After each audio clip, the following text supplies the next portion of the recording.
graça e paz.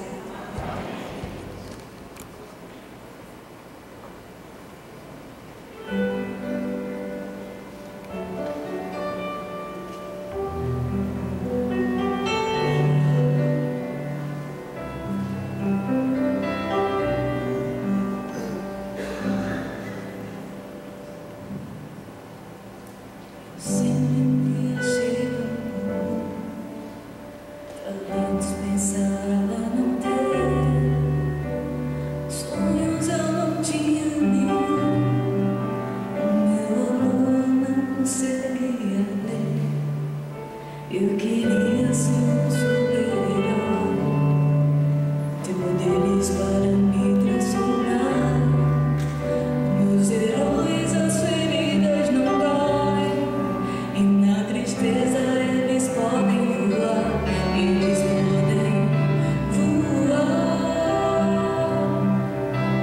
mas eu não sei voar. Eles podem voar, mas eu não sei voar. Meditei nas palavras que ouvi de alguém que falava na fé. Os planos de Deus eu conheci, descobri o que de mim Ele quer. Ele quer que eu carregue a minha cruz, Ele quer pelas mãos me guiar, me tirando das trevas, me levando para a luz. Ele quer me ensinar a voar. Com Deus eu posso voar, com Deus eu posso voar e o céu alcançar. Voar é aprender a voar. Com Deus eu posso voar, com Deus eu posso voar e o céu alcançar.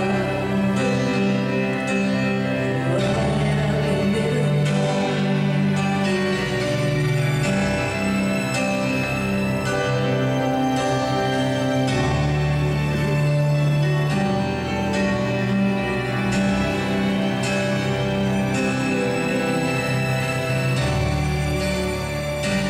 com Deus eu posso voar, com Deus eu posso voar e o céu alcançar. Voar é aprender a amar. Com Deus eu posso voar, com Deus eu posso voar e o céu alcançar. Voar é aprender a amar. Amém.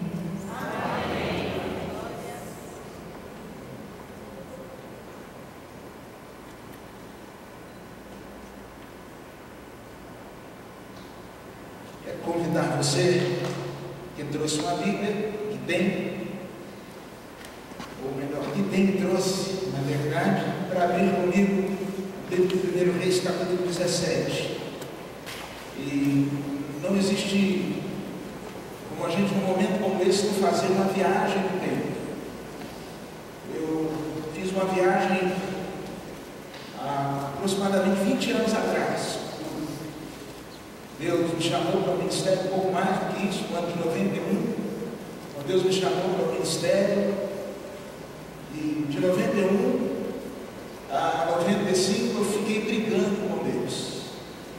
E é uma grande besteira brigar com Deus, porque o tempo que a gente demora para obedecer é o exato tempo que a gente espera para a coisa acontecer. A gente fica numa queda de braço com Deus. Eu fiquei de 91 até 94, 95, eu finalmente entrei no seminário, e nesse ano completo 15 anos de consagração ao ministério pastoral. Eu quero dizer para você, pastor Vitor, e para esta igreja, e de tudo aquilo que eu sonhei, de tudo aquilo que eu planejei, aquilo que eu entendia ser o melhor para a minha vida, Posso dizer ao irmão que aquilo que Deus tem me dado, aquilo que Deus tem dado a oportunidade de experimentar, muito melhor, muito maior, é muito mais significativo do que toda e qualquer realidade que eu pudesse construir com as minhas próprias mãos. Mesmo no mundo onde a figura pastoral está tão desgastada, mesmo no mundo onde existem tantos escândalos ligados à fé, mesmo no mundo onde o pastor ele vive quase que num aquário. Se ele tem carro novo, o negócio está bom, hein? E se ele tem carro velho, eu já contei para você que não adianta também muito não. Eu disse aqui na igreja que, falei mais de uma vez isso, que teve uma época da minha vida que eu tinha um Chevette 79, chamava aquele carro de avivamento, porque ele obrigava, era barulho, fumaça, óleo para todo lado, era um negócio fora do comum. Eu só parava aquele carro na ladeira, para baixo, porque no plano, se eu deixasse ele no plano, quando fôssemos sair, ou eu ou o Kelly teríamos que empurrar. Então eu já deixava o carro parado na ladeira. Trabalhava no Colégio Batista, já tinha um pai que tinha ódio de pastor, ódio. Falava assim, todo pastor desonesto, todo pastor é ladrão. Entendeu? O carro do pastor chega aqui. E um dia vinha eu chegando com o meu Chevette 79, poçante. No ano passado deixava poças de óleo, poçante. E eu lembro que eu fui entrando, uma mãe virou e disse assim, você disse que todo pastor é rico, todo pastor é ladrão, olha esse aí, ó, o carrinho que ele chega. E aí aqueles pais disseram assim, esse daí é o maior ladrão que tem aqui. Vem me Chevette para o trabalho e deixa a BMW em casa. Isso é para a gente ter pena dele.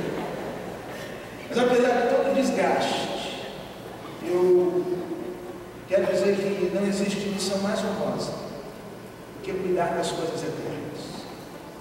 Eu não trocaria o privilégio de ser pastor, mesmo com todas as minhas fragilidades, fraquezas, por nenhuma outra posição, por mais honrosa que fosse. Eu quero, nesta noite, pensar com você, pensar com a igreja, que de certa forma todos nós fomos chamados para sermos servos do Senhor.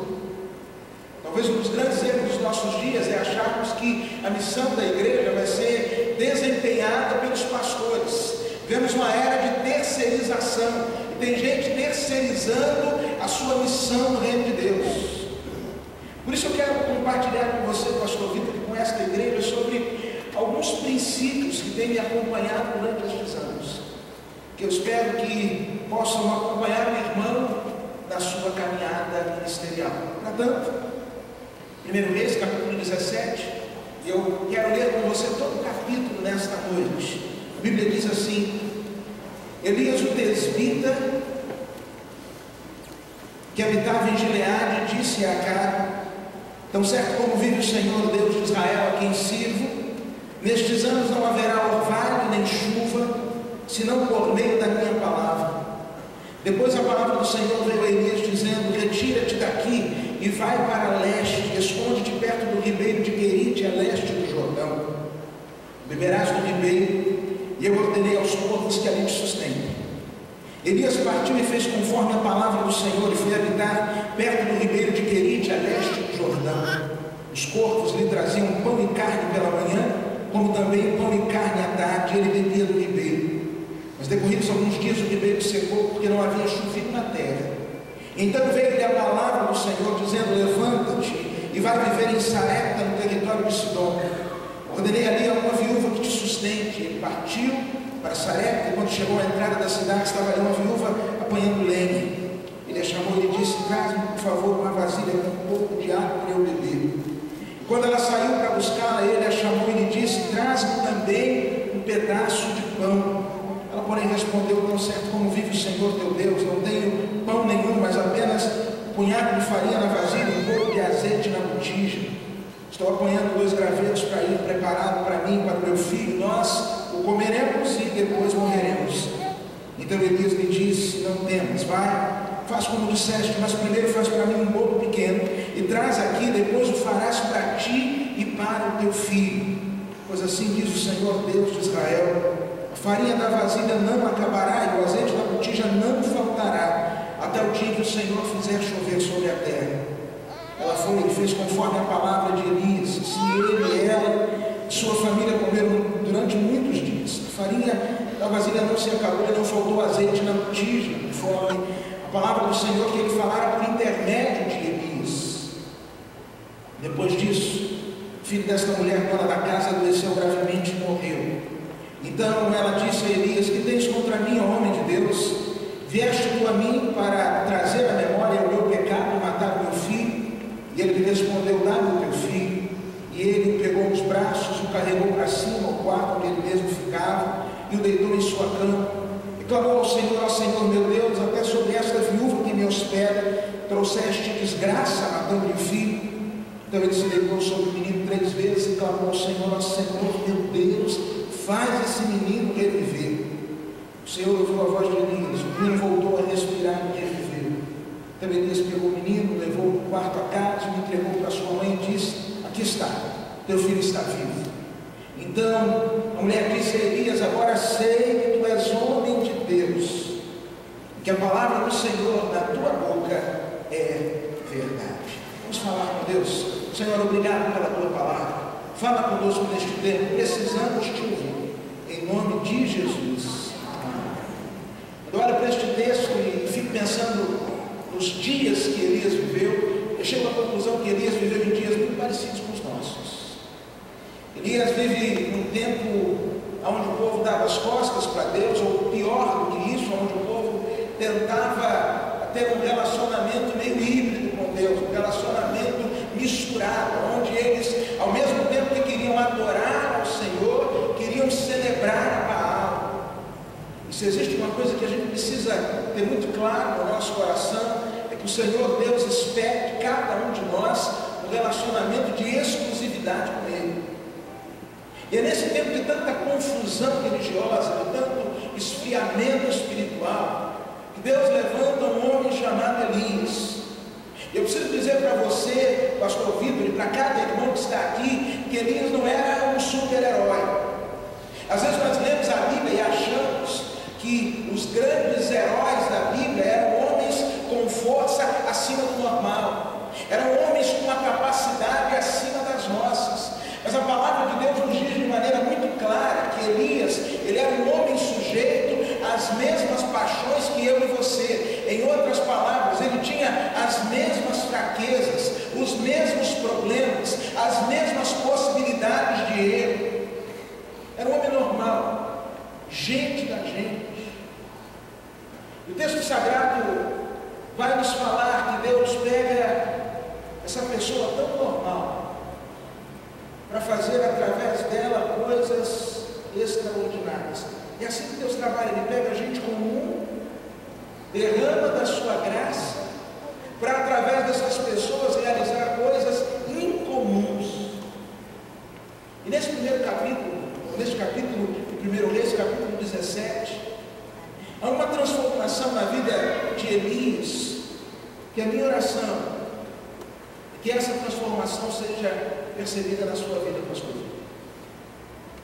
O versículo 1, ele é apresentado como Elias o Tisbita. Ele era de Tisbé, logo o Tisbita. Se fosse de Maceió, maceuense, e por aí vai. Mas quando o texto termina, ele é apresentado de uma outra forma. Se no primeiro momento do texto o que o distingue é o fato de ser de Tisbé, na última palavra do texto, o que o distingue é o fato de ele ter sido apresentado como um homem de Deus.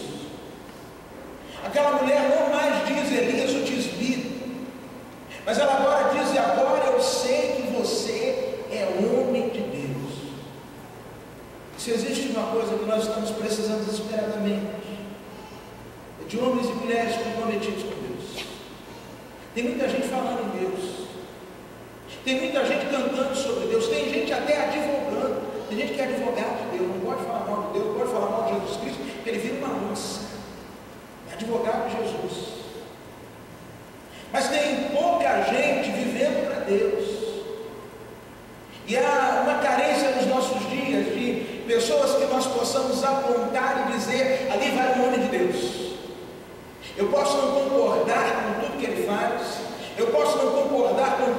fala, talvez eu fizesse de uma forma diferente da que ele faz, mas fato é um homem de Deus. Para que sejamos reconhecidos como homens e mulheres de Deus, é preciso que nós nos submetamos a alguns processos que Elias se submeteu nessa história. O texto vai nos falar que, no capítulo 17, o ministério de Elias se desenvolveu em 2 lugares. O primeiro, lá no ribeiro de Querite. A palavra Querite significa cortar. É a mesma palavra, já falei sobre isso aqui na igreja, que quando um artesão ia trabalhando numa peça, e ela estava grande demais para caber numa engrenagem, ela precisava então ser cortada, para que pudesse então ser encaixada e ser útil. E todos nós vamos passar por Querite, seremos cortados. Mas tempos depois, Deus o leva a um outro lugar, chamado Sarepta. Sarepta significa derreter.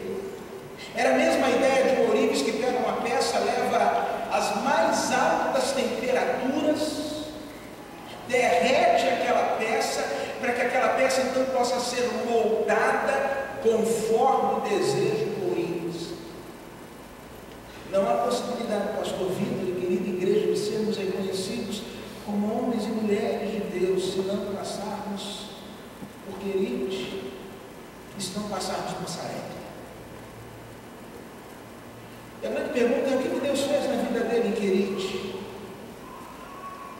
Quando olho para Querite, eu começo a descobrir que Querite era um lugar do improvável. Deus às vezes nos coloca em situações de total improbabilidade, para não dizer de impossibilidade. Ele havia profetizado que não haveria chuva sobre a terra. E logo depois Deus disse assim: eu vou te mandar para o ribeiro de Querite, e você vai beber água do ribeiro, e eu vou ordenar aos povos que levem pão com carne para você todo dia. 2 impossibilidades. O ribeiro de Querite só tinha água quando tinha chuva. Se não tem chuva, não tem água. Parabéns, nota 10, aprovado no mundo. Deus o mandou para um lugar onde a coisa não vai dar certo.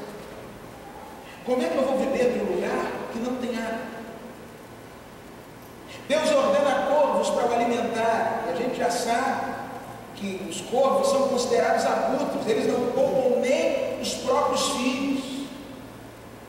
Ora, quem não poupa o filho, quem não poupa a ninhada, vai trazer sanduíche para profeta, é conversa. Mas é interessante, pastor Vitor, é interessante, igreja, que diante das impossibilidades, a ação de Elias foi uma só: foi a de obedecer. E sabe o que eu aprendo nessa história? É que quando eu faço aquilo que Deus me manda fazer, Deus faz por mim aquilo que eu preciso receber. A obediência, mesmo diante das impossibilidades, ela sempre abre a porta para o milagre. Ela sempre abre a porta para o agir de Deus. Por isso a minha oração, pastor, é que, mesmo em Querite, mesmo sendo cortado, eu preciso dizer para você que o ministério necessariamente não é uma festa. Eu preciso dizer para você que é uma alegria e um privilégio, mas também tem cada momento. Eu estava conversando com uma pessoa, um amigo, eu estava ouvindo uma situação tão complexa, começou a me dar uma dor de cabeça, um nó na cabeça. E a pessoa contando o problema, dizendo assim: pastor, o que o senhor disser para eu fazer, eu faço. Pastor, o que o senhor faria no meu lugar? E sinceramente, o que eu faria no lugar dele, ou o que eu faria se eu pudesse, era pedir para Deus para me fazer da idade do meu filho Caleb de 7 meses, que anda no colo para lá e para cá, sorri. Quando ele sorri, o pessoal acha bonito. Quando fica bravo, o pessoal também acha muito. É muito sério. Alguém que pode gritar a hora que quiser e todo mundo achar lindo. Tem coisa que só é bonita em criança, né, gente? Eu sou muito boca sem dente. Não tem dente que a boca da criatura. Ele fala assim: que lindo. Mas uma vez eu falo assim: tem que ir no cartão do dentista, vai lá, coloca uma chave. Ele faz um precípio bacana. Não usa meu nome, tem coisa que só é bonita em criança. Escândalo no meio da rua, assim, no meio aqui. do culto, aquele grito, agora vai você fazer isso. Ou vão dizer que você está endemoniado, levar para a salinha para orar. Ou vão dizer uma coisa. Eu ouvindo aquele plano, falei, como eu gostaria de ter 7 meses. Alguém me carregando para lá e para cá. Meninando, alguém me botando para dormir, meninando aqui assim. Deitado, tira da cama. Tudo que eu queria era aquilo, porque não são poucos os momentos de grande dificuldade. Mas é preciso que eu e você, mesmo nos momentos de maior dificuldade, escolhamos caminhar pela estrada da obediência.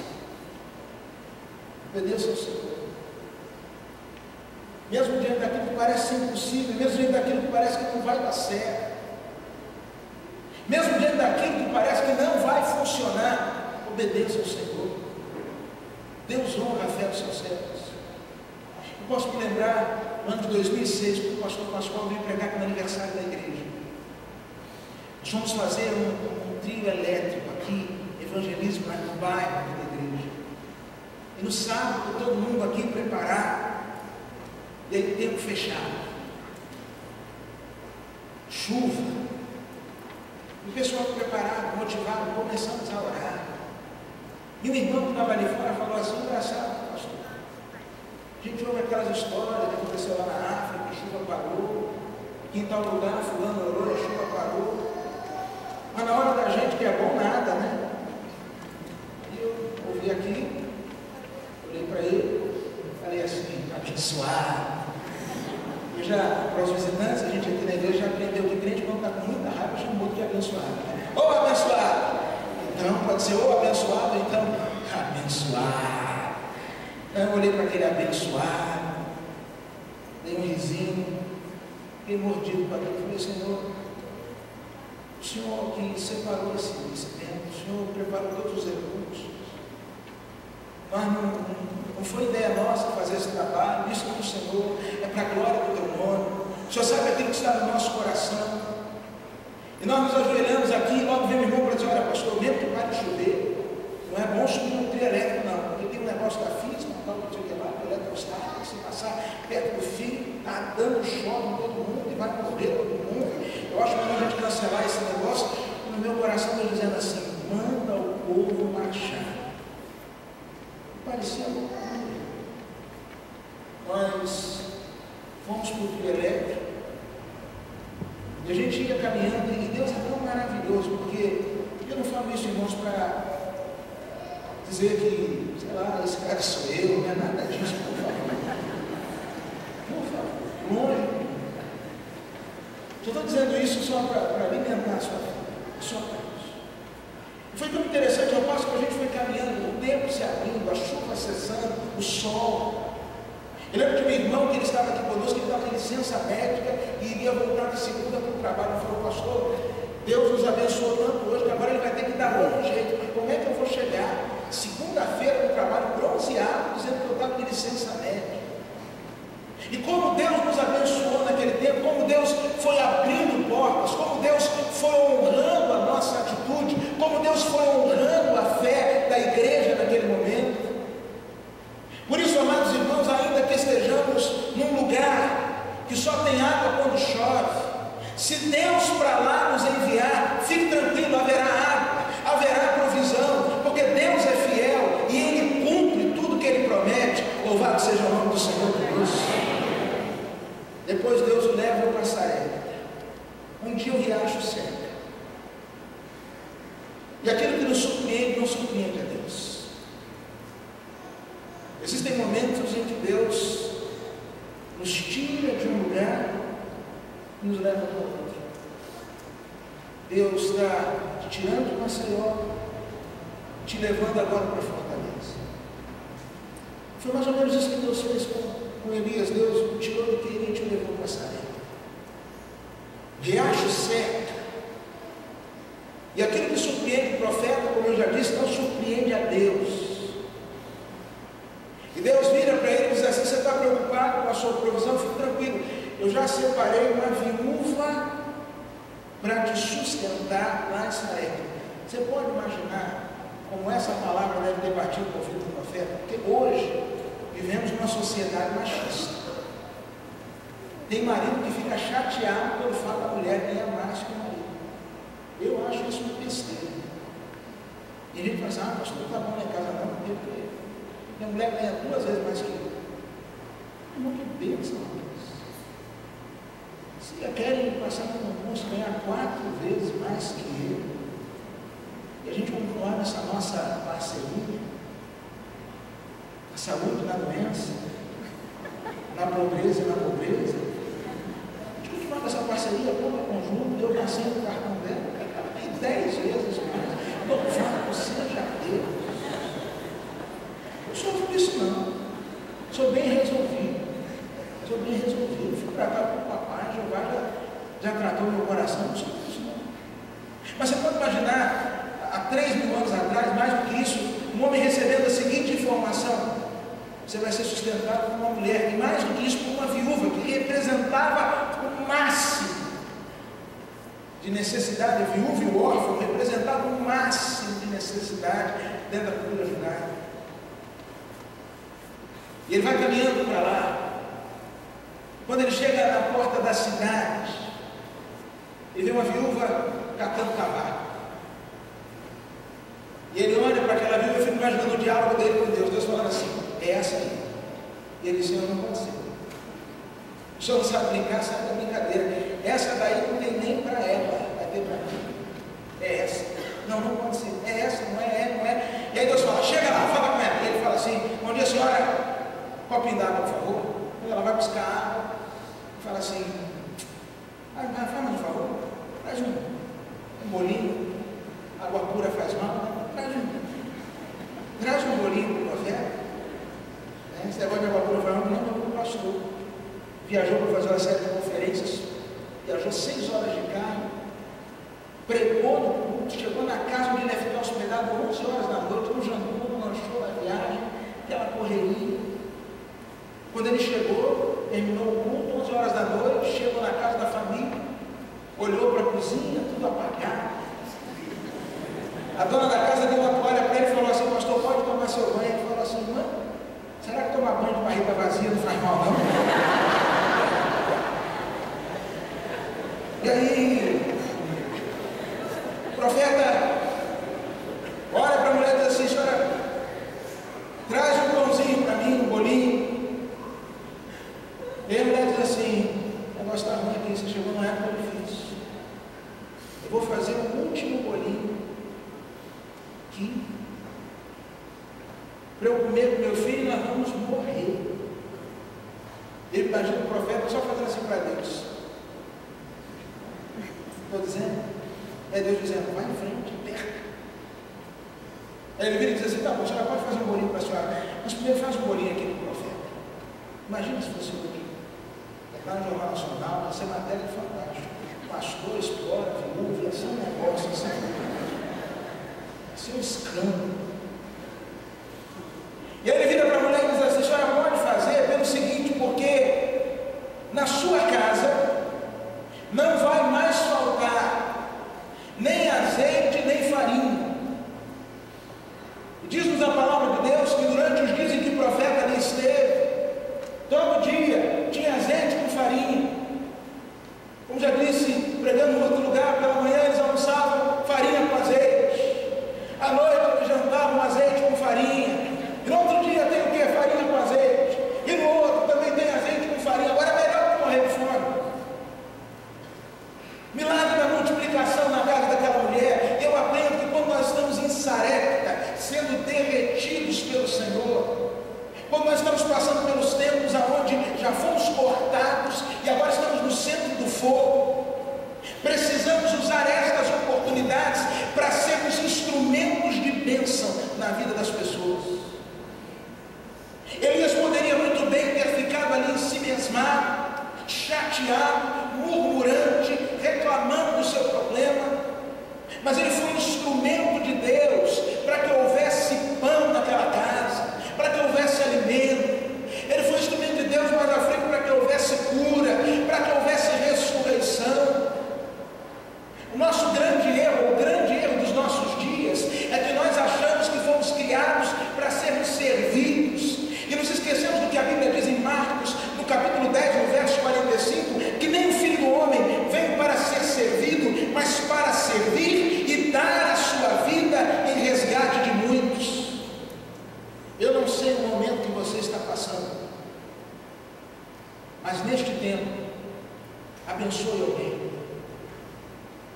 abençoe alguém. Eu não sei como é que está a sua situação financeira, mas por mais difícil que esteja, decida abençoar alguém. Decida